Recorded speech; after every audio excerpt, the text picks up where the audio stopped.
點都未夠，1744已經要等位啦。咁同埋佢哋製作都需要啲時間啊，實在誇張，呢度要等幾耐咧？佢唔同食麥當勞喎，麥當勞10分鐘食完啦，呢啲咧有排食噶嘛。我諗咧，起碼等咗半個鐘頭啊！我隔離即係東天飯店2間啊！佢即係隔離呢度又係佢哋。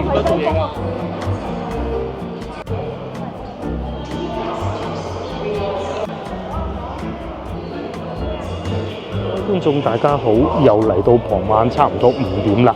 我哋咧今日又去西華路嗱。話說咧，西華路啊係一個食雞煲啊，又唔應該講雞煲，食煲啊、火鍋啊最多嘅地方，五花八門都有啦。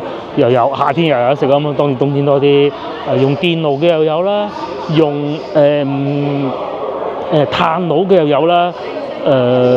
煮好咗拎上嚟嘅又有啦，好似我哋上次咁羊肉煲，又或者咧現場你自己烚嘅雞煲亦都有嘅。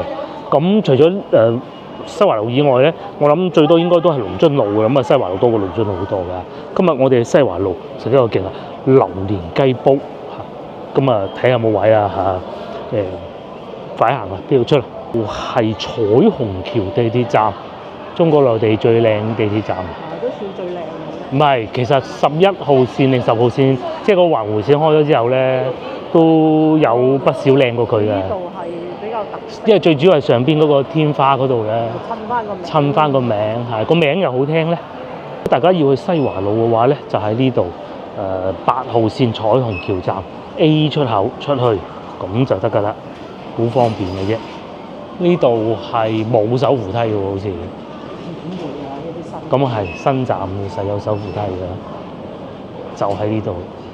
終於又上到嚟路面啦。咁啊呢度開始咧就係西華路嘅。我相信睇過我哋影片嘅觀眾應該都好熟悉啦。咁第一件事上到嚟咧，你可以先睇隻貓咪先，唔知有冇走出嚟啊？我哋掛住嗰隻貓好耐，黃色嗰隻啊，就喺嗰度。唔知喎，你睇下咪知咯。其實應該就係呢間店秋曉呢間店裏邊嘅店主啊，貓店主。而家係20攝氏度，非常舒服嘅天氣，唔落雨得嚟又冇乜太陽，哇！連呢度都開埋檔做炭爐雞煲啦。貓咧，隻貓唔見咗啦，走咗去裏邊咧。呢度咧又開間新嘅，呢個炭爐78蚊食雞啊！唔知啊，食在廣州。哇！今日開張喎，可能。咁去到呢啲時候咧，好多都會食2種煲啦嚇。第一個咧係炭爐，真係落炭嘅。咁曾經一段時間咧，越秀區人俾用炭㗎。咁但係而家稍為放鬆翻少少啦。因為太大煙啦，通常佢哋都係用啲環保炭㗎。咁同埋防火方面咧，都係會有一定要求，而且咧，佢好多咧都係坐出路邊食㗎。咁我冇問題嘅。咁至於你話電爐咧，都可以，但係就同炭爐比咧，佢個電爐嘅好處咧，你就可以控制個火候，滾咗啦，熄咗佢，再開過。炭爐咧就有一度唔好咧，就係如果你俾熟得烚一啲咧，比較容易老嘅肉咧，就其實炭爐冇錯啦。老婆講得啱啊，其實係電爐好啊。同大家講個古仔啊！上次我喺江西翻嚟咧，我咪食嗰個清遠炭爐雞煲嘅，好非常好。唯一唔好一個地方咧，你要食得好急㗎，因為炭爐你控制唔到火候㗎。咁佢哋係會點樣控制嘅咧？佢就係你食到咁上下啦，你覺得烚夠咗之後咧，佢就攞翻起身，清咗個炭爐走。咁如果唔係咧，一路煮。當日我係食到點嘅？大家估下，我冇拍攝出嚟。就係嗰啲雞會出油嘅喎，啲雞油出晒嚟之後咧，咁啊我就落咗個即食麵落去啦，好油嚇，咁啊再嚟咧，最尾咧嗰啲湯啊油啊多過湯啊，變咗再炸翻嗰個即食麵添，咁嘅。咁所以咧，其實炭爐我認為係冇電磁爐咁好嘅。偏喺西華路咧，其實好多間都係做炭爐嘅，唔緊要啦嚇，炭有炭爐食嘅啫。桂林仲開緊門啊！仲未收工喎，真難得喎。至於隔離就英姐美食咯，唔好食嗰啲都執笠啦嚇。咁啊，再嚟同大家講個古仔啊嚇。話說今日咧又係限行日子又到啦嚇。呢個殘特奧運會啊，好似係咁叫個名啊嚇。廣州有限行啦，不過似乎都係咁多車咯。咁當然啦，巴士啊呢啲滴車係唔限行嘅，對遊客其實影響不大。呢間冇做㗎，食甜品㗎喎，自助甜品啊，杯座嗰度咁擺喺度掃碼攞嘅咯，冇做咯。仲有珍，其實咧珍食咧最緊要咧喺度買支汽水，玻璃樽咁咧就喺度坐住喺路邊食咯，其實都幾過癮嘅。對面就順德煲仔飯又係新開嘅，哇幾日冇嚟嘅喎，一個星期到啦就嗰咁多新店嘅咯喎。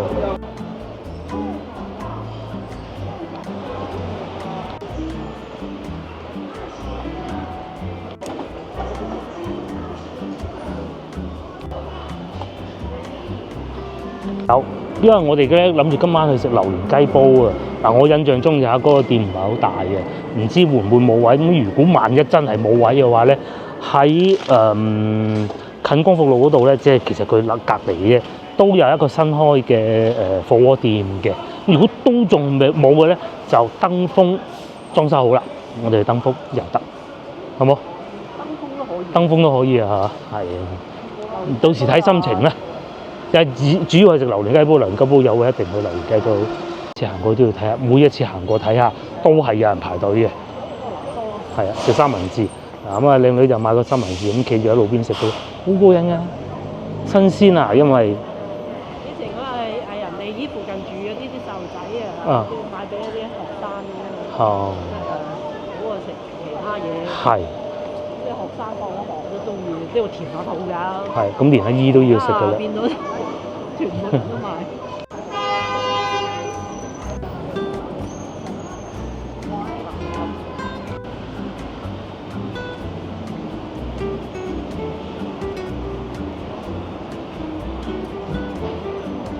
又好似係新開嘅喎，姐煲，佢啲裝修簡單啦，唔好講簡陋啦。新開嘅喎，海天堂添啊嚇！香港仲有冇海天堂嘅咧？有冇香港觀眾可以話到俾我聽？西華路成條路都係食嘅啫，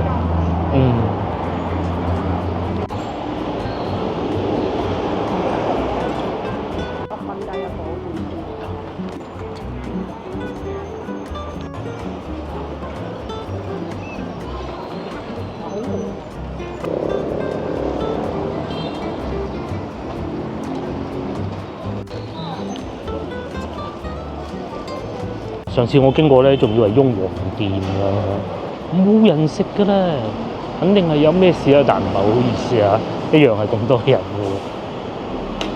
排晒隊啊，斬料啊佢哋，斬料係咪平啲㗎？斬料仲會有雞，燒鵝55，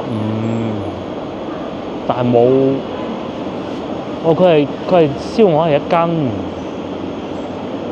有豬頸肉添。真難得啊！呢個又新開嘅喎，何首黨廚房，佢係食飯啊，碟頭飯嘅。好多新開鋪喎，西華路新㗎。有啲咩食咧？都係啲咖喱雞扒飯，好似幾好咁喎，睇上去。係啊，食叉燒嗰啲喎。同埋瘦身吞拿魚麵，有趣。裏邊啲裝修係咁嘅，都幾闊落。仲有麵包賣，我哋等陣翻轉頭先買，而家未買住，等陣買啲包翻去聽日食嚇。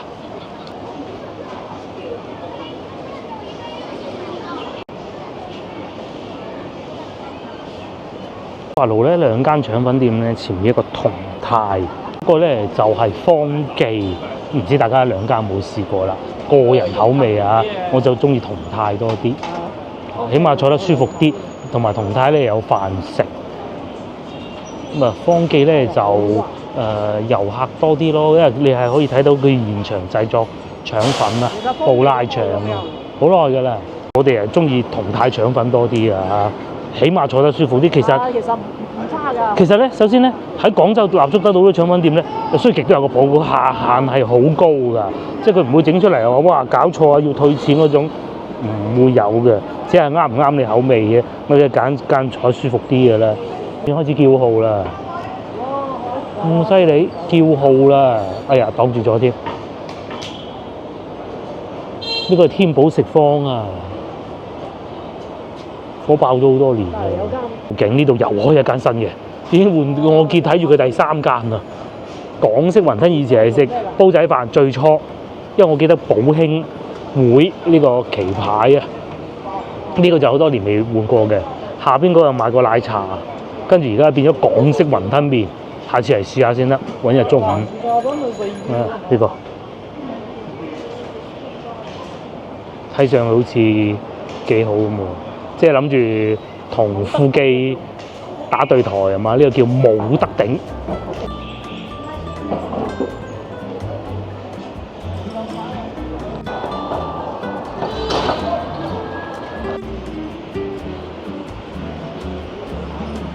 又一間新㗎，呢個之前經常經過見到，以前本地一個好出名嘅美食博主做廣告咧，日行過都見到。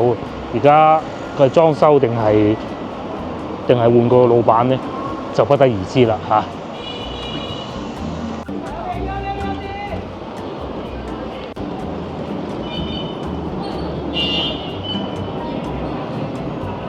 見肚餓，買個包食啊！呢間又係好多年啦，買咗。疫情嗰陣，我最記得咧，老闆娘話幾艱難都要開嘅咁啊。少地方仲食得到個椰撻，呢度都有。好靚，仲熱嘅。係啊，買5送1喎，啱出爐，你睇下幾靚。香蕉糕啦，雪花酥啦，肉鬆蛋卷啦，豆沙角都有。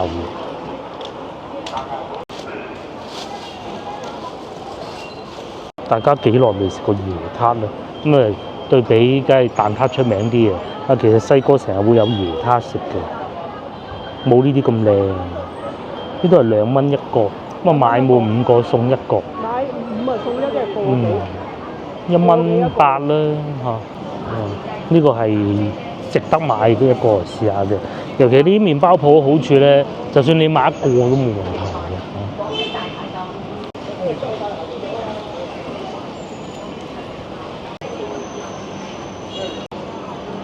冇人排隊啊嗰個。呢度冇人排隊咯喎，佢應該啱出完一爐啊嘛。呢個曾經有一段時間我經常食嘅，係啊，啱出完一爐啊，咪冇人排隊咯。係一樽呢個路口就係我哋今晚要食榴蓮雞煲嘅地方啊。咁其實咧呢邊都幾旺㗎。前邊咧仲有檔食甜品都唔錯嘅沙灣薑撞奶啊。咁啊至於呢個咧就係今晚就係打算食呢個，睇下有冇位先。有位。哇，晏啲都冇位咁嘅喎。入邊嗰張台咧，我哋揾到座位啦。咁咧就坐咗喺樓上啊嚇。佢係都幾多位嘅。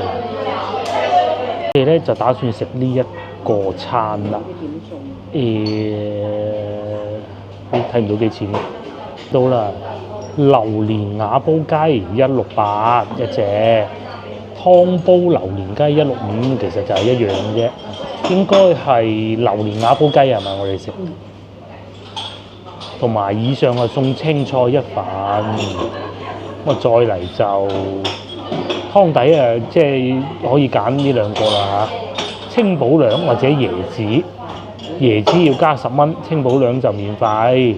如果你再唔夠咧，就可以再加啲配料咯，火鍋料，生蠔、肥牛、牛鞭花，哇！呢啲食完飽晒真係。覺得榴蓮唔夠，你仲可以雙倍榴蓮瓦煲雞206。咁佢係雙倍榴蓮定係雙倍雞咧？我覺得係雙倍榴蓮。榴蓮瓦煲雞大煲280，就係咁啦。我有少少似我上次喺清遠食到嗰個，佢個雞係深色啲嘅，主要係咪咧？嚟到再講。除此之外，仲有其他海鮮啦，花枝卷啦，呢個係八爪魚啦，呢啲係火鍋配料加落去嘅，仲有撈起牛肚。網上仲貴喎。哦，有得團購176蚊，2至3人餐，榴蓮瓦煲雞，多個豆腐，多個麵，就係咁啦。多個豆腐，多個生菜。係啦。一個華豐。生菜佢原先呢個都有㗎啦，就多個麵咯，係啊。多個華豐。咁啊，其實即係一樣咯。頭咧，我哋嚟嘅時候咧，都仲有1-2張台選擇嘅。依家咧就滿座，得翻嗰度一張台啊，呢度。個個都係雞煲，咁佢呢度炭爐嘅用啊嚇。嗱，嗰位先生嗰度上咗菜炭爐，我哋就落好啦。咁啊，我嚟試下個椰撻。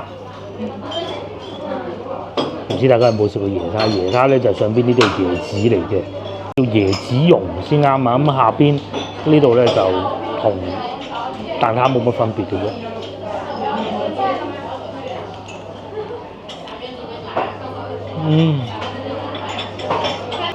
個椰撻裏邊唔會好乾，因為佢啱新鮮焗好嘅，睇住佢攞出嚟。好脆啊！哇！唔買都唔得，我啊真係要買嚟頂下肚先。真係我哋唔知道呢度有冇位嘅，其實咧，如果再遲咗10分鐘都好緊張。你呢個鐘數基本都有啦。除非你係7點到。7點啊嗱，因為我見過佢即係旺嗰陣啊嚇，當季嗰陣咧門口排晒隊嘅。等陣我哋食完可能門口排晒隊嘅。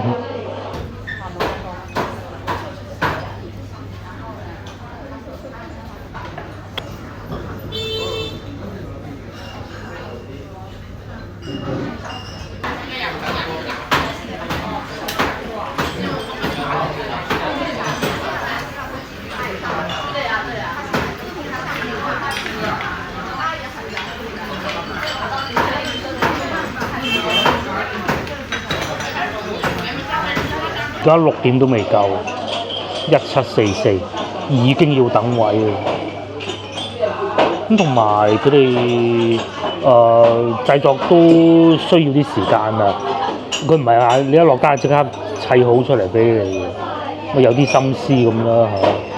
同埋有3張台上咗菜咯，嗱，靚女呢度，哇，個榴蓮醃爛佢喎。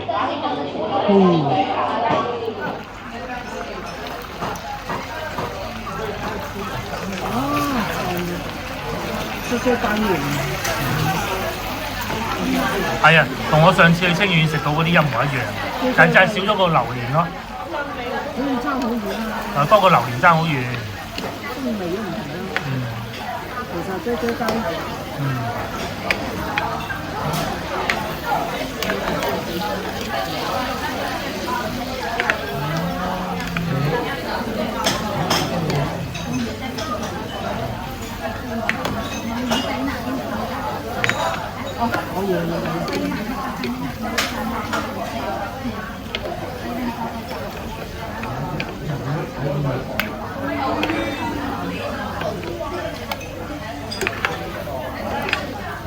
哇！呢度搞到好香啊！正係啦。好多人食。係啊。係好每個人都來食啊！好正。我哋嘅雞煲又到啦！哇！佢將個榴蓮攪爛咗，咁樣食嘅。咁同我上次喺清遠見到嗰個食法係一模一樣，唔係見到係食到嗰個食法一模一樣，就係多個榴蓮啫。咁啊，下邊咧佢就會一路煮一路嗰啲嗰啲雞油出咗嚟啊，咁啊喺下邊嘅，咁啊再加湯咁啊得㗎啦。佢係多咗份香甜。係嘛？哇！咁啊，如果唔中意食榴蓮咧，你可以搞之前咧就夾起佢。啊，我上次去清遠食雞煲又係着呢件衫，好似仲滴咗幾滴添。嗰啲好滑喎。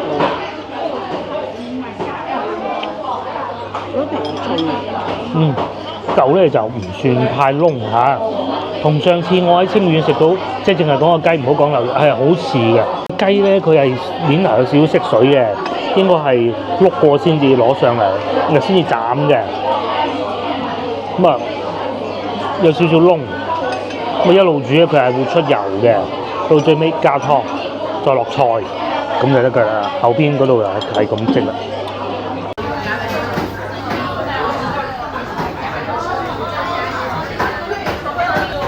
哇！呢度勁啊，6個人啊，7個添啊，唔好意思啊，7個靚女啊，一個榴蓮雞煲，咁咧呢度咧就一個火鍋煲，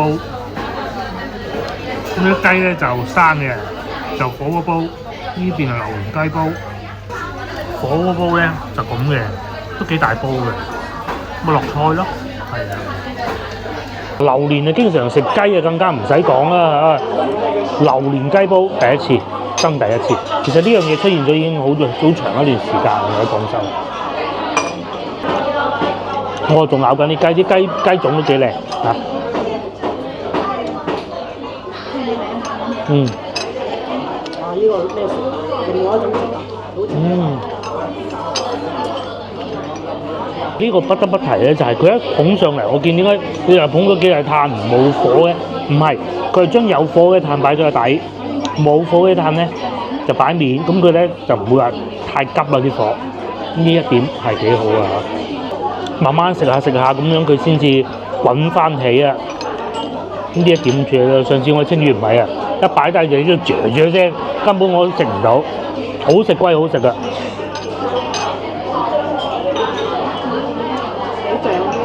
啲雞咪又唔會變老咯，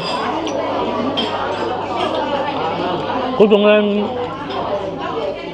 有種酒香味嘅感覺。佢啲榴蓮啊應該係啊，夾嚿成嚿都係肉㗎啦。呢個哇，嗰啲榴蓮黐滿嚿雞啊！另外佢哋都有配薑葱嘅，而且咧係一人一兜。啊！你中意點樣都得㗎啦啊！我自己食個筷子夾都冇問題。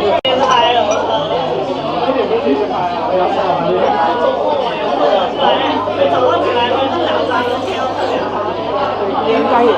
係啊，靚雞啊！係。嗯。咁細一隻。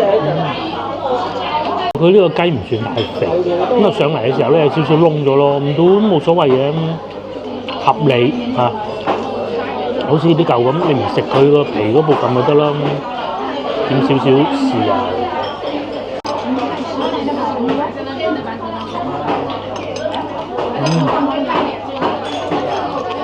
骨都有味，係榴蓮味。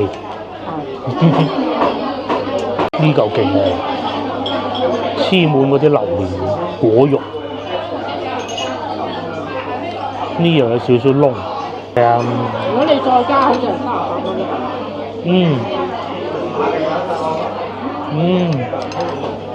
有少少脆脆地，再加埋雞味咧，同埋榴蓮果肉，好特別。嗰啲雞油滴咗出嚟㗎。咁上次我唔識食，唔識叫佢加湯，我咁樣等個華豐麵落去，佢原先有少少湯嘅。哇！難食到不得之了，又鹹。佢話點解你唔叫我加湯嘅？咁我又唔識嘅咁啊。你就咁樣等華豐麵？係啊，唔係啲湯多啲嘅。我哋呢度咧就有個套餐啊，有華豐麵啦，有魚腐啦，同埋有蔬菜啦。團購啊，經過多方考慮，166蚊7毫6，因為有9蚊嗰啲優惠券，唔知點樣流落嚟嘅。出邊有人等緊。邊排緊隊啊？哇，仲幾多下添喎嚇！而家6.3未夠，我繼續食。咁啊食到咁上下咧，盛姐姐佢就會根據你嘅程度決定倒啲湯落去嘅啦。哇，脆卜卜啊！葱頭烏龍嗰度，冇揀錯。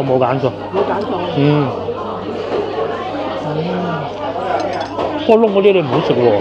到呢個時候咧，咁湯已經加咗落去㗎啦，有啲湯嘅。咁我哋亦都落咗啲生菜，咁同埋咧面頭咧會有啲油浮起身噶嘛，我哋都撇咗㗎啦嚇，咁啊撇得幾多算幾多啦。咁生菜咧就會吸味，咁啊最尾如果再唔夠咧，落埋華豐麵，使唔使華豐啊？仲有魚腐，落啦，你落幾多咪落幾多啦。魚腐又係吸味，咁啊仲有個華豐麵，就唔好似我上次咁樣食到好漏啦嘛。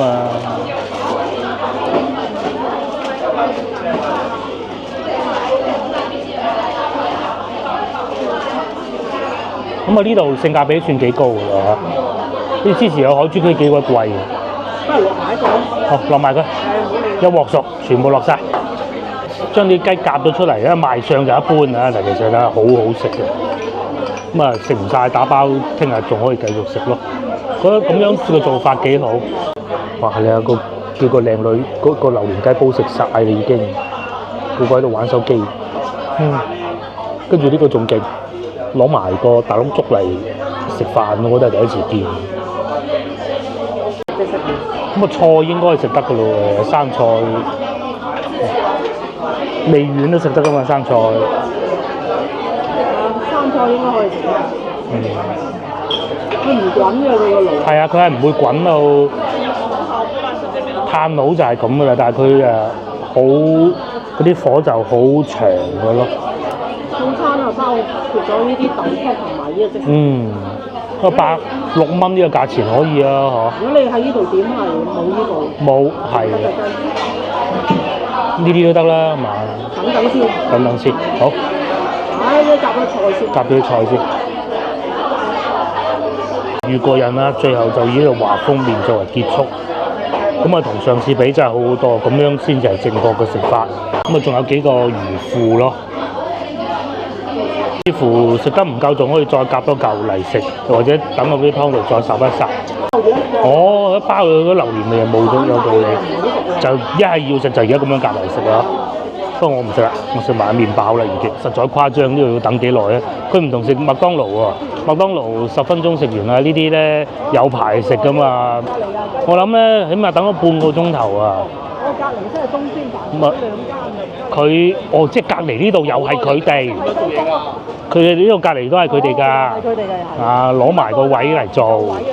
咁仲有喎，裏邊都仲有一間個威少雞煲，咁呢個都好出名啊，附近好多分店㗎。咁呢度係個總店嚟，如果我冇記錯嘅話，啲年齡啊呢啲時間咧就係食雞煲㗎啦。威少雞煲就呢邊係嘛？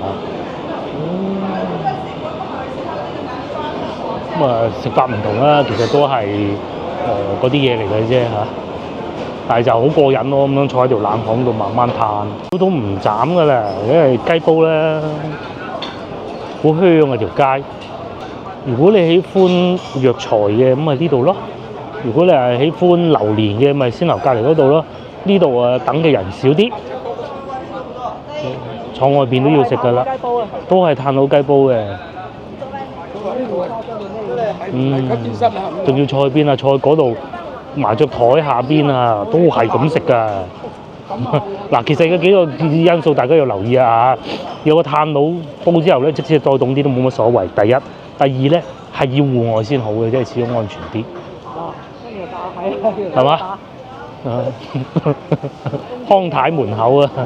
你係過嚟七環路啦。實有雞煲打嘅嚇。呢度呢個冰山一角嚟嘅，仲有好多角落口都有嘅。行過咧就第一樽嚟嘅啦，咁啊仲有2間食店呢度非常好嘅。第一個咧就係沙灣甜品，再行入去咧就係瀨粉王咯，買啲菜係嘛？好啊，西華路又多菜賣，呢度又有。我哋唔買菜嘅今日，反而呢個抵啊晚市時段之前都買過嘅，呢個係特價。咁啊，廣州嘅碟頭飯係咁嘅價錢，特價我講最貴手撕雞21，係半隻，唔係飯嚟嘅。跟住嗰邊係飯19蚊一份係最貴嘅啦，雙拼。最平辣椒炒藕片飯15啫。如果大家唔喜歡嗰個食碟頭飯啊，仲可以呢個沙灣甜品啊嚇，呢個好啊，雙皮奶唔錯啊，佢哋啲出品。以前喺洲門嗰邊嘅，而家搬咗過嚟咯，可惜食唔落，都好耐未入過嚟呢度裏邊啊，又有一個蹄花，即係豬腳飯咯嚇，廣州到成都酸湯牛肉粉。呢啲喺晒後邊嚟嘅。係，仲有咖啡店添，貓咪咖啡店。呢邊咧好即係好有特色。呢個賣漢堡包呢個都冇出攤啊。係咩？係咪之前嗰個漢堡包啊？唔知啊。個車喺度好似一段時間喎。仲有一間咖啡店，多咗好多新鋪頭喎呢邊又。不過係太耐冇入過嚟啫，我哋。佢飲咖啡咁，買杯咖啡坐喺門口。廣州就有呢種舒服嘅感覺，係喺門口食炭佬雞煲，又或者喺門口食一個茶餐，唔使去泰國啊。不過咁，廣州都有鬆弛。就夏天咧就熱啲咁啦。呢啲位啊，最舒服咪呢啲時候咯。全部都係咖啡店。係啊，又一間喎，飲嘢吹水。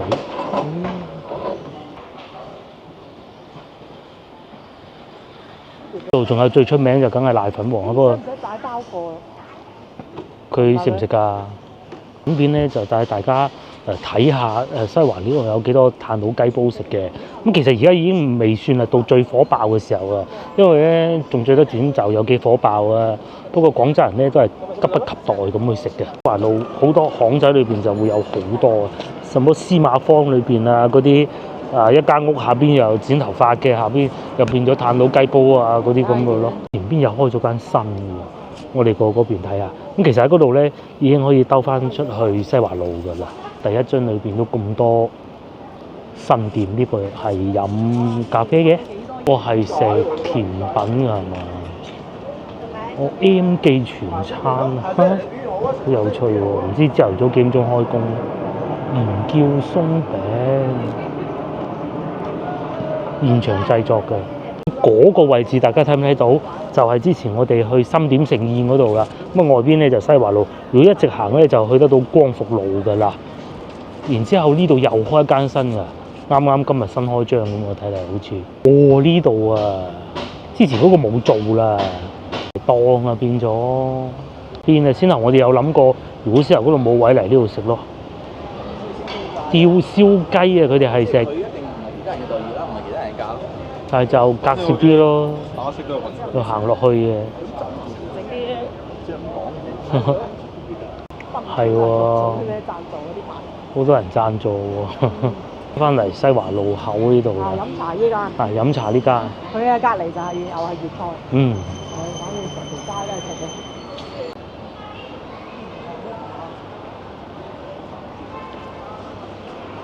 要等位啊，唔係喺外邊食啊。係喺外邊食，又係打煲咯。又要煲咯。唔煲呢個開煲清湯羊138，淨肉1斤。下次咧，深點食宴都要做埋炭佬雞煲啊！好大競爭啊！138一斤羊肉算係咁啊個價錢，佢煮埋俾你食喎，仲要。肉就2斤。即係138肉有2斤啊？可能唔夠嘅，我諗到。佢話反正就煮起就有1斤。即係煮熟咗之後。即係佢會縮水㗎嘛。即係肯定會有1斤。好。面又係打煲啦。嗰個長期都係咁樣坐喺路邊打煲㗎啦，已經。好過癮啊！一定要路邊先得㗎喎。呢度又係雞煲，咁啊呢個係新開張，大概3幾個月咁啦。你一入去之後，雞煲黃鱔飯，連呢度原來呢個變咗吉子酒店啊！之前都係一個酒店嚟㗎，即係霉霉臭臭咁好鬼肉酸啊嗰陣。而家唔同啦，有連鎖加落嚟，梗係啦，喺呢度開酒店好啊！一嚟就西華路食啊，而且咧近荔灣路嗰邊多酒店咋，呢邊冇酒店啊，好隔涉㗎。呢個好啊，而且一個大牌子華住會，仲有登峰酒家，呢間又係呢個又係好啊！先頭我哋諗住嗰度冇位嚟呢度啦。呢度打煲啊，138喎。又打煲啊！係哇！338。佢係有蝦，一斤有羅非魚，有飛魚雞。兩個套餐俾你揀。係，或者要生蠔啊、扇雞啊咁。至於隔離呢個仲有牛雜煲，一定係要配華豐麵嘅我哋。華豐麵同蔬菜係標配嚟嘅。似乎唔係打煲啊，對面都係咁樣坐晒喺路邊食，別有風味㗎。嚟翻呢度，我哋就見到啦嗱，東村炭佬雞煲，右前方嗰度啊，咪就係我哋之後食嘢嗰度啦。港式嘅嗱，連港牌都上到嚟呢度食啊！咁啊，再嚟到呢度停低部車咁去食㗎啦，係咪？識食嘅就係咁啦嚇。咁你停一陣就冇所謂嘅。喺度揸車食嘢，同埋你停正喺自己隔離，咁都警察先生收工啦會食黃鱔飯啊！咁樣啊！哇！咁旺喎！反而三和美食就冇乜人啦，都正常㗎啦。啲朝頭早喎多人，咁仲有咧西華路食腸粉啊，呢間都唔錯㗎。我之前都試過。今日好似可以擺翻喎嚇，唔係話咩運會嗰啲唔得嘅咩？幾好啊！等啲遊客啊、外國嗰啲運動員嚟到都可以試下呢啲啊嘛，係嘛？佢比賽完先食得嘅。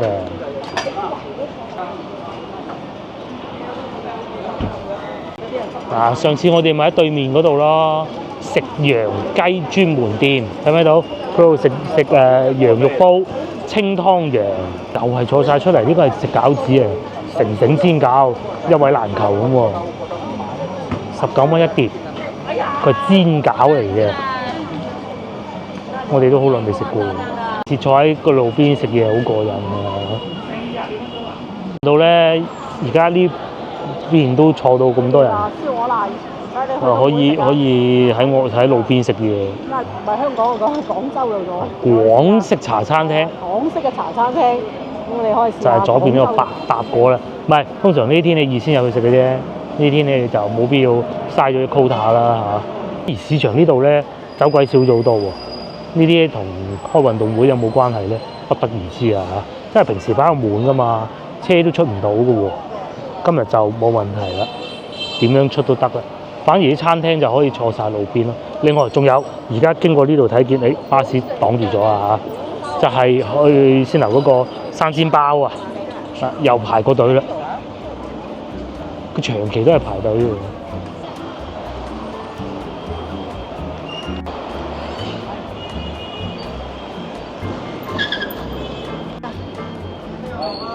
你寫嘢未㗎？嗰個瀨粉你又唔接電話，走咗啦，我哋一行開第二度啦。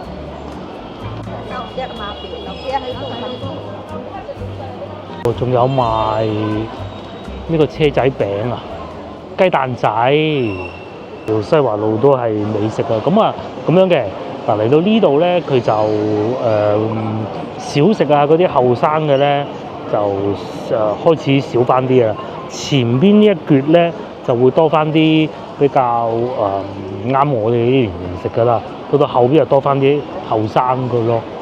我哋買椰撻咧就係呢間鋪頭嘅榮興餅屋。好耐啊，開咗。同埋佢1983。係啊，同埋佢隔離嗰個咧，嗰個自家糖水店其實都唔錯嘅。咁喺市場就唔入去啦嚇。而家7:3，食得好飽喎。我最尾嗰幾嚿魚腐啊，我啱先想講唔記得咗。唔係嗰個魚腐咧，我以為唔好食嘅，咁但係都夾咗佢出嚟啫㗎，係咪先？我攤凍下試下味咁啦，食下有一粒食下咯，好貴好食嗰魚腐。佢有魚味有蛋味嘅，幾好，又唔會話有嗰啲油益炸過嗰啲油益味咧，又冇嘅，即係唔會話因為團購餐啊嗰啲次貨俾你嘅冇。嚟到西華路食糖水就呢間，又係榴蓮。嗱，靚女嗰個咪榴蓮糖水咯。係啊，如果啱先食嘅唔係榴蓮雞煲，就可以再嚟食多個榴蓮糖水啊！21蚊啊，21蚊啊！你嗰個雞煲120幾啫嘛？邊個？係。普通嘅雞煲128啫嘛。好，繼續行啦。呢度係威兆，即係先頭我話喺先頭我哋食嗰度隔離咯，係啊，又係炭爐雞煲，佢長年都係炭爐雞煲，幾熱嗰陣都係炭爐嘅呢一間係，大家記住啊！即係如果你翻到嚟好熱嗰陣，有人唔知點解係都要食炭爐雞煲喎，就揀呢度啦。你睇煙塵滾滾咁，唔係啊，嗰啲係個煲嗰啲香味嚟嘅，咁樣滾住咁嘅喎，再凍啲都冇問題啊。不過相比之下，我都係中意榴蓮多啲咯，都幾大碗㗎。呢度煙塵滾滾係燒烤，即係嗰個新疆佬燒烤係嘛？你代表得到廣州嗰啲美食？呢個唔係新疆佬，呢個係湛江燒烤。散菜。有咪就前面嗰幾間咯。呢度呢幾間，仲咧今日西華路咧旺咗好多喎。即係平時咧，我哋通常都係星期五先至會嚟西華路嘅，都旺冇話今日咁凄涼嘅喎。好似連食呢個芝麻糊都係咁多人嘅，係啊，嚟玩啊，嚟吃喝玩樂嗰啲啊，吃喝玩樂嗰啲多。即係平時你話街坊啊咩冇咁多嘅。冇嘅，要食榴蓮糖水，咁你可以揀呢個芝麻糊幾好嘅，有一個位，食過啦。可以話佢有少少唔好嘅就係佢用膠兜啊，如果再用埋個瓷碗咁就咩啲。開咗文創店。開咗好耐啦，我都開間呢啲啦，遊客多梗係買下呢啲啊嘛。有啲文創。如果話我再開大啲添啊。10蚊一個。10蚊一個。呢個牛雜湯一樣都係咁多人，我啱先見到唔算多人，而家一樣多人翻嘅。仲有呢一個食薑醋啊，呢一間最好噶啦。即係我唔識嘅，因為老婆話好嘅啫，佢好中意食嘅。佢用啲醋好靚，興興旺咁啊，又係打煲噶啦嚇。舊年嘅時候喺度撞到個香港嘅觀眾啊，早排其實都見到佢哋都喺度打緊煲噶啦。佢哋係用呢種做法㗎嚇，攞個盤裝住個冬瓜，上次經過都見到咁啊，炭爐雞煲都有嘅。虛含咗咩咁啊？仲帶埋副麥超嚟食炭爐雞煲咁有趣嘅咧嚇，賣 CD 嘅。嗱幾好食，嗱呢度吹緊個爐咯。連呢間都咁火爆，佢裏邊你睇咩都係現場製作燒鵝啊，梗係好食啦。之前就冇做一輪噶啦，而家做翻啊，呢個好㗎。以前啱啱嚟荔灣度做嘢嘅時候，經過咧都係試過一兩次，跟住後尾執咗粒粒都冇做喎，到依家重新做翻，一做翻就咁火爆，因為出品好啊嘛。燒鵝68蚊一斤，咁啊貴過雍和啦。咧你嚟呢度食嘢咧，就要冒住一個風險，就係警察先生㗎嚇。警察先生喺度抄牌嘅。咁仲有一個事情咧，中國內地啊係咁嘅。第一次抄牌咧，其實佢係警告嘅啫。咁啊，但係有啲警察先生就會嚴格啲、嚴管路，咁佢就直接罰錢㗎啦。如果唔係咧，第一次佢係會唔罰錢嘅。咁但係唔罰錢嘅機會比較細咯。係啊，浙江開到嚟呢度，呢個仲勁，呢個寧，大家知唔知寧喺邊啊？寧夏。應該係啦。回族自治區。係啦，回族自治區。有冇香港觀眾知道佢嘅政府所在地喺邊咧？省會喺邊咧？我都唔記得喺邊，你知唔知？應該叫西寧，係嘛？西寧市。點解老婆喺度講緊點解咁多人嚟？因為而家北方係好凍㗎啦，你唔似我咁嚟，仲着住短袖，打個煲咁幾舒服㗎，喺路邊。廣東啊，最多嘢食喺邊咧？梗係廣州嘅。梗係啦，嚟到廣州梗係嚟西華路㗎啦。咁你想打煲你就肯定係西華路。你俾咗，如果我有朋友喺咩啊寧夏回族自治區嚟到廣州，我都帶佢嚟西華路啦。腸粉都坐埋出嚟食，咁有趣嘅咧。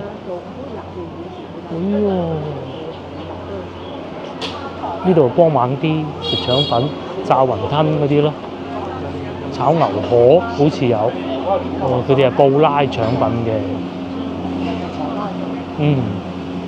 係留得喺度嗰啲都係有價值，唔好講好食。即係佢開下關下，開下關下。係啦，開下又關下咁就唔得㗎啦。呢個就新開嘅，遲啲嚟試下。18蚊雲吞麵，我哋裝修都幾企理，多人就始終都係富記多人啦。個個都話富記唔好食，咪有咁多人，幾多人？係啊，呢度最誇張啊！呢個應該係排隊王嚟㗎啦，就係呢個天寶食坊啊，仲多人去先頭啊排隊。哦，你講價得。其實點解會咁好食嘅咧？如果你哋嚟你就5點啊，好穩定嘅。5點好坐定個位啊！如果唔係啊，好難揾位啊。呢幾個妹妹睇怕要等到9點㗎啦。不過聽日唔使翻工嗰啲人，咁啊係。慢慢等當宵夜啦。廣州人就係咁啊，即係你又唔好講話佢好懶啊，因為我講就得。即係廣州人咧就係飲食啦，揾個舒適圈，做得幾辛苦都好，都係為咗揾個舒適圈圈落去嘅啫。辛苦揾來自在。係啦，咁啊同啲朋友吹下水啊，坐喺度，咁啊就算係排隊咧，都係一種消遣嘅過程嚟嘅，一種社交嚟嘅。條街都係咁旺啊！怕唔怕瞓唔着咧？佢對面就有拉茶，唔好啦，飲咗我都瞓唔着嗰間。好飲啊嗰個。係啊，好好飲，但係飲完就真係瞓唔着。係啊，仲有2張台剩，好濃嗰啲羊肉湯味。嗱，擺喺戶外佢就要攞個格咁樣擋住下啲風，都係炭佬嚟嘅。西華路係咪打煲聖地咧？即係如果你想食個打煲，無論雞煲、羊肉、燜嘅、清湯嘅、炭佬嘅、電磁爐嘅、姐嘅都揾得到嚇。先頭都帶大家睇過啦。如果其實仲有啲咧，仲隱世匿埋喺巷仔度嘅，好多匿喺巷啊嗰啲。巷仔裏邊仲有嘅嚇。咁啊，主要都係價錢方面嘅唔同嘅啫。即係其實味道都係可以㗎啦。有位又咁我哋都係時候翻去啦，下集見啦。睇下去前邊仲見唔見到嗰隻肥貓啊？下集見，拜拜。我哋又見翻呢隻貓，唔係上次嗰隻，不過呢隻貓係偉盞嘅，即係煲仔飯呢度。